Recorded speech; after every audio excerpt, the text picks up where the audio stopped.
સાયખા જીઆઈડીસીની જુનેદ ગામ નજીક આવેલી સેસ એન્વાયરો નામની કંપની અનેક ગેરરીતિ કરવામાં પારંગત હોય તેમ જણાય છે. કંપની ઉપર નજદીકી વિસ્તારના જાગૃત આગેવાનોને ટૂંક સમય પૂર્વે જ કાયદાકીય કાર્યવાહી કરવા સરકારના દ્વાર ખખડાવ્યા હતા, પરંતુ વિવેકની બધી જ મર્યાદાઓ વટાવી ગયેલ કંપનીના માલિકનું વધુ એક કૌભાંડ બહાર આવ્યું છે. પ્રાપ્ત માહિતી અનુસાર કંપની માલિક દ્વારા કંપનીના અંદરના ભાગેથી ખોદવામાં આવેલ માટી પોતાના હદ વિસ્તારની બહારના ભાગે કોઈપણ પ્રકારની કાનૂની કાર્યવાહી વિના અંદાજિત છેલ્લા 2 વર્ષથી સ્ટોરેજ કરી હતી.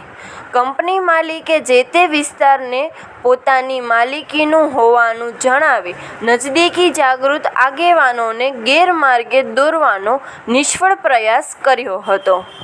આ બાબતમાં ચોંકાવનારી માહિતી એ બહાર આવી છે કે સમગ્ર કરાયેલા માટીના જમીન વિસ્તારના માલિક અન્ય છે અને માલિક સાથે કોઈપણ પ્રકારનો સંપર્ક કર્યા વિના આ માટી તેમની માલિકીના સ્થળ ઉપર ગેરકાયદેસર રીતે છેલ્લા 2 વર્ષથી મૂકી રાખવામાં આવી હતી.